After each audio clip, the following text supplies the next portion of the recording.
Di sisi Jin Seowon, dia yang mendapatkan inner energi yang sangat banyak sedang mengalir di dalam tubuhnya itu, dia beranggapan, kalau dia bisa bertahan melawan siapapun lawan yang ia temukan. Dan setelah melihat kotak chest dari mayat Nam Sakwang, dengan kekuatan yang sangat besar yang dimiliki oleh Nam Sakwang, Jin Seowon meyakini, kalau Nam Sakwang memang sudah kuat dari awalnya, namun dia juga tidak percaya, kalau Nam Sakwang tidak farming sama sekali. Dan setelah membuka chest tersebut, Jin Seowon pun mendapatkan kejutan yang tak bisa dibayangkan. Kalau dia mendapatkan item-item yang berharga yang bisa ia manfaatkan di dunia game tersebut. Item-item itu antara lain adalah Hazard's Ring yang bisa meningkatkan agility secara drastis. Lalu Dream's Ring yang bisa meningkatkan strength secara drastis. Kemudian Gailen's Ring yang bisa meningkatkan stamina secara drastis. Dan yang terakhir adalah 2 Tokas Ring yang bisa meningkatkan resistensi secara drastis juga. Setelah memakai item-item rare tersebut, Jin Seowon pun berkata, kalau perkataan Nam Sakwang benar-benar omong kosong belaka, dia yang berkata kalau dia tidak mempunyai item dari dunia game tersebut, ternyata mempunyai item rare yang sangat hebat, dan Jin Seowon yang mencoba melihat status statnya setelah memakai item rare tersebut, dia pun terkejut, karena statnya yang sekarang sangatlah jauh berbeda dibandingkan dengannya yang tidak memakai item yang didapatkan dari chest Nam Sakwang. Jin Seowon yang merasa senang dengan statnya itu berkata, kalau dengan keadaannya yang sekarang, kemenangannya pasti sudah terjamin untuk dirinya, ditambah dengan ada juga beberapa buku martial art yang ia dapatkan. Meski tidak semua bisa dipelajari karena ada semacam persyaratan untuk mempelajarinya, Jin Seowon berkata kalau dia akan bisa bertambah kuat dengan sangat cepat. Pada saat ia sedang membayangkan kalau dia akan menjadi orang yang sangat kuat, Jin Seowon yang akhirnya bisa mendeteksi keberadaan seseorang karena statnya yang sudah tinggi. Dia pun merasakan keberadaan seorang player yang mendekatinya, dan benar saja, player itu yang sudah mendekatinya tanpa aba-aba langsung menggunakan skill strike dari tipe api dan menyerang Jin Seowon di arah belakangnya. Serangan itu yang langsung mengenai Jin Seowon membuat mage itu senang, karena berkat kecerobohan Jin Seowon yang terlalu fokus mengambil item drop dari musuh yang ia bunuh.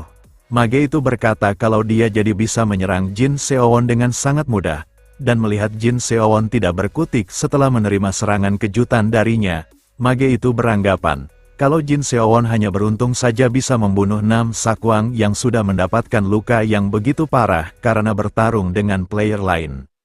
Jin Seowon yang dengan polos pun lalu melihat ke arah mage itu sambil bertanya apa yang sudah ia lakukan terhadapnya itu.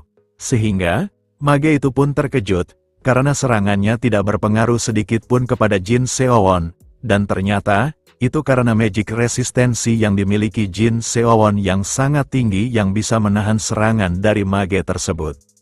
Saat Jin Seowon berjalan mendekati mage itu, mage tersebut yang ketakutan pun menyuruh Jin Seowon untuk jangan mendekatinya. Dan kalau Jin Seowon bersikeras mendekatinya, mage itu berkata, kalau dia akan menggunakan skill magic yang lebih kuat dibandingkan yang pertama, dan karena ancamannya tidak digubris oleh Jin Seowon sama sekali, mage itu pun mengaktifkan skill explosion bertipe api untuk menyerang Jin Seowon. Namun serangan itu bisa ditahan oleh Jin Seowon, dan kemudian, dengan teknik tinjuan yang ia pelajari di beberapa waktu yang lalu, dengan teknik Secret of the Unbreakable Fist bagian pertama Straight Severing Fist, dengan pukulan telak yang mengarah ke perutnya, mage itu pun terpental jauh membentur pohon besar di belakangnya.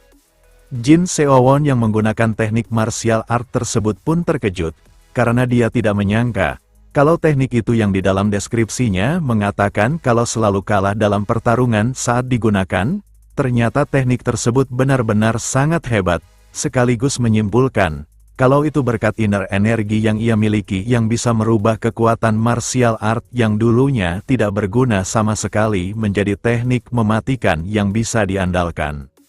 Dengan tereliminasinya player tersebut yang diketahui dia bernama Jihark, dengan pemberitahuan sistem kalau Jin Seowon berhasil membunuh Jihark menggunakan teknik tinjuannya, menandakan, kalau player yang masih bertahan tersisa 7 orang lagi, dan sambil menyerap life force dari mayat Jihark itu, Jin Seowon berkata, Kalau serangan Jihark yang mengenainya tidak meninggalkan goresan sedikit pun di tubuhnya itu, Jin Seowon beranggapan kalau itu berkat resistensi yang ia miliki. Setelah menyerap life force dari Jihark, Jin Seowon pun lalu meninggalkan tempat tersebut sambil berkata, kalau setelah 6 sakwang tereliminasi, Jin Seowon meyakini, kalau para player yang dulunya hanya memantau saja, mereka pasti akan keluar dan menggila setelah tidak adanya 6 sakwang, dan dia yang menganggap kalau di malam tersebut akan menjadi malam yang panjang bagi dirinya. Dengan stat tinggi yang sudah ia dapatkan, Jin Seowon pun lalu bergerak cepat berpindah dari pohon ke pohon, yang membuatnya merasa senang, karena ia akhirnya dapat bergerak seperti tetua Jang Ocheon.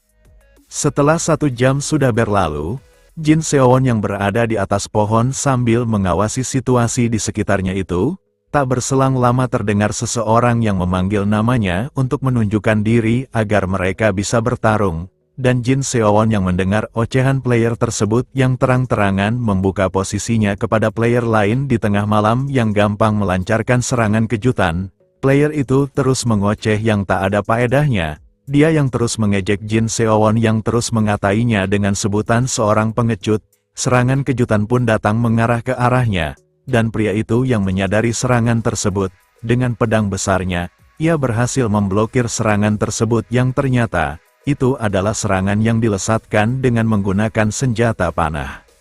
Pada saat player itu mengumpat kepada orang yang menyerangnya untuk menunjukkan diri dan jangan bersembunyi seperti orang yang pengecut, di sisi Jin Seowon, dia yang melihat serangan tersebut dari lesatan panah pun bertanya-tanya, siapa dan dari mana tembakan itu berasal? Dan player itu, dengan muka yang datar berkata, kalau satu-satunya orang yang bisa menembakkan anak panah dengan aura sebanyak itu. Player itu berkata kalau pelakunya pasti Juro Kuana. Setelah akhirnya diketahui nama dari elf tersebut adalah Juro Kuana, dia yang menembakkan anak panahnya di atas pohon dan mendengar perkataan orang tersebut yang mengetahui namanya itu.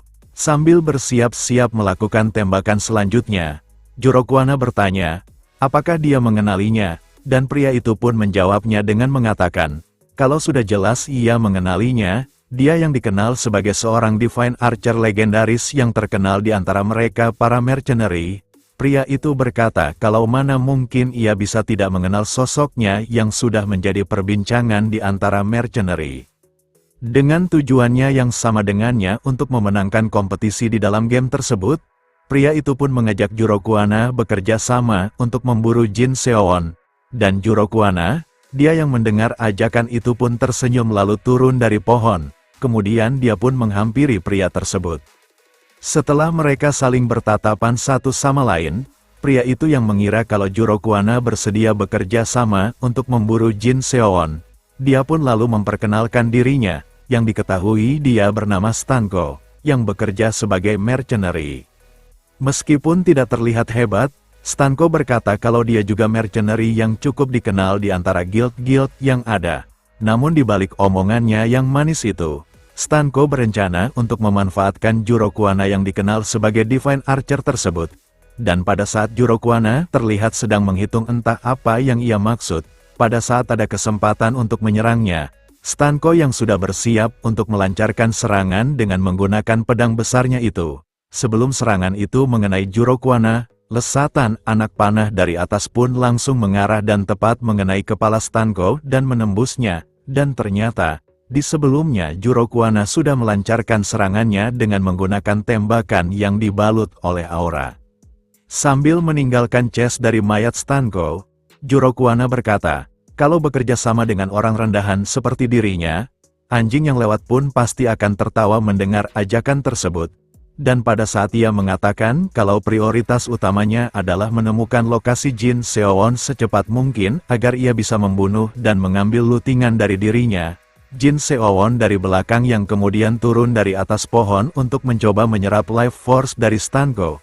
Dia yang mempertaruhkan nyawanya agar ia bisa menyerap life force dari para player yang ia anggap sangatlah penting. Pada saat menyerap life force tersebut, Juro Kuana pun menoleh dan melihat ke arahnya, dan Jin Seowon yang mulai merasa panik serta bertanya-tanya apakah Cloak of Invisibility tidak berguna di hadapan Juro Kuana. Jin Seowon yang mulai bersiap untuk bertarung.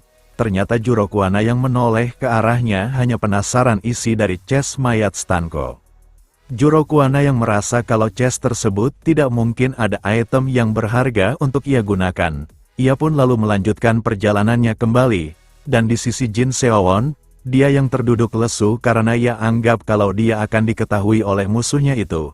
Meski ia berhasil menyerap life force milik Stanko, dia beranggapan kalau Juro Kuana mempunyai indera yang tidak bisa diremehkan, dan sambil melihat Juro Kuana meninggalkan tempat tersebut, Jin Seowon berkata, kalau mungkin lawan selanjutnya adalah dirinya. Next, kita lanjut di part selanjutnya. Terima kasih.